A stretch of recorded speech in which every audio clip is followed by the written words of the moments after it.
Good morning बच्चों। आज की इस वीडियो में मैं 7 क्लास के लिए पार्ट 1 वंदन है उसकी इस कविता को समझा रही हूँ। तो सभी 7 क्लास के बच्चे इस कविता को, इस वीडियो को ध्यान से देखें और इसके भावार्थ को समझें। कोई सी भी कविता होती है, उन सब के कोई ना कोई कवि होते हैं कि वह कविता किसने लिखी। तो यहाँ पर भी हम इस कविता को पढ़ने से पहले हम इसके कवि और इसके बारे में जानेंगे। तो भावार्थ से पहले हम संदर्भ और प्रसंग को समझते हैं। संदर्भ में क्या होता है, हम पाठ का नाम और कवि का नाम लिखते हैं। और प्रसंग में क्या होता है कि इन पंक्तियों के माध्यम से कवि क्या कहना चाह रहे हैं, वह प्रसंग में होता है।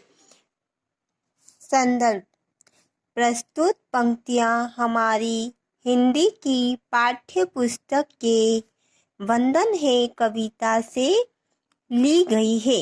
इसके कवि द्वारिका प्रसाद माहेश्वरी है। अब यहाँ पर संदर्भ में मैंने आपको क्या कहा था कि पाठ का नाम और कवि का नाम आता है। तो यहाँ ये हमारा पाठ का नाम या वंदन है और ये कवि का नाम द्वारिका प्रसाद माहेश्वरी। ठीक है, अब देखिए प्रसंग।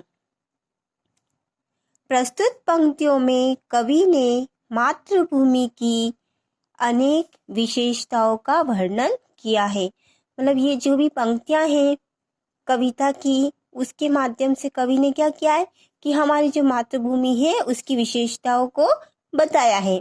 तो चलिए अब हम देखते हैं व्याख्या।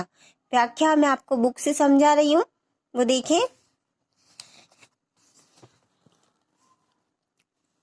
मेरी मातृभूमि को मेरा वंदन है। कवि क्या कह रहे हैं, प्रस्तुत पंक्तियों के माध्यम से कवि कह रहे हैं कि मेरी मातृभूमि को मैं वंदन करता हूँ। इसकी मिट्टी धूल महकता चंदन है। इसकी जो मिट्टी है उसमें चंदन सी खुशबू आती है। खेल खेल जिसकी गोदी में पलने में, रहा झूलता पला पैर पर खड़ा हुआ। कवि कह रहे हैं कि मैं जिसकी गोदी में खेल कर पला बढ़ा हुआ हूँ, जहाँ मैं झूलता रहा, बड़ा हुआ और अपने पैरों पर खड़ा हुआ। जिसके आसमान के नीचे आंचल में मैं नटकर चंचल शिशु इतना बड़ा हुआ। मतलब ऐसी मातृभूमि जिसके आसमान के नीचे उस आंचल में मैं पला बड़ा। मैंने अपने शिशु जीवन में कितने ही चंचलता की, कितनी ही गलतियां भी की है, लेकिन मेरी जो मातृभूमि है उसने यह सब कुछ सहा है। उसने कभी मुझे कुछ भी नहीं कहा है। 100 बार उसे मेरा अभिनंदन है। ऐसी मातृभूमि को मैं 100 बार प्रणाम करता हूँ, उसको मेरा अभिनंदन है।